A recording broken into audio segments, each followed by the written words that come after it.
आपके घर सिंदूर लेकर आए और कहे ये मोदी जी का है, तो क्या आप उसे माथे पर लगा लेंगी? जी हाँ, ये कोई कॉमेडी शो की लाइन नहीं, ये एक राज्य के मुख्यमंत्री की जुबान से निकला बयान।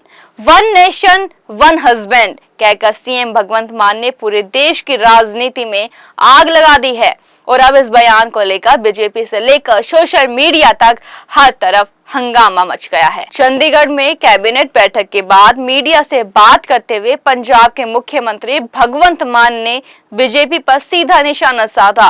बात थी लुधियाना वेस्ट विधानसभा उपचुनाव की। बीजेपी पर आरोप लगे कि वो ऑपरेशन सिंदूर के नाम पर वोट मांग रही है। इसी पर मान ने चुटकी लेते हुए कहा, वो लोग सिंदूर के नाम पर वोट मांग रहे हैं।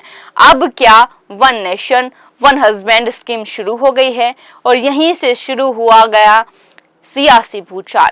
भगवंत मान के इस बयान को लेकर भाजपा ने सीधा आरोप लगाया, ये वीर नारियों का अपमान है, ये शहीदों के सिंदूर का मजाक उड़ाना है। भगवंत मान ने सारी सीमाएं पार कर दी है। अब सोचिए ऑपरेशन सिंदूर क्या था। 7 मई को भारतीय सेना ने पाकिस्तान और पीओके में 9 आतंकी ठिकानों पर मिसाइल हमले किए। लश्कर और जैश जैसे आतंकी संगठनों के गढ़ बहावलपुर और मुरीद के ध्वस्त कर दिए गए और ये सब कुछ हुआ 22 अप्रैल को पहलगाम में हुए आतंकी हमले के बाद, जिसमें 26 जवान शहीद हो गए थे।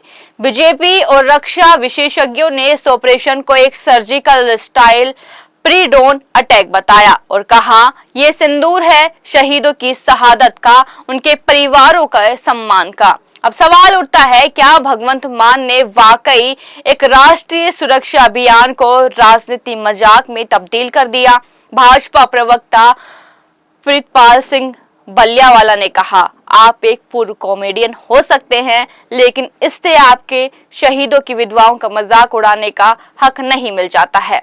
वहीं केंद्रीय मंत्री रवनीत सिंह बिट्टू के बयान भी सामने आए हैं। उन्होंने कहा घिनौना और शर्मनाक बयान है और कहा आपको फौज की कुर्बानियों की कीमत नहीं पता, आपने शहीदों की विधवाओं को जलील किया है। इस विवाद में एक बड़ा सवाल खड़ा कर दिया है, क्या नेता मजाक और जिम्मेदारी की सीमा भूल चुके हैं? क्या देश की सुरक्षा से जुड़े ऑपरेशन अब चुनावी मुद्दे बनेंगे? और क्या वन नेशन वन हस्बैंड जैसे बयान देकर सीएम मान ने लोगों की भावनाओं से खेला है? अब पूरा देश पूछ रहा है, क्या भगवंत मान माफी मांगेंगे या फिर ये चुनावी जंग और भी जहरीली होती जाएगी? आप क्या सोचते हैं? क्या शहीदों के नाम पर राजनीति होनी चाहिए? अपनी राय हमें कमेंट में बताएं।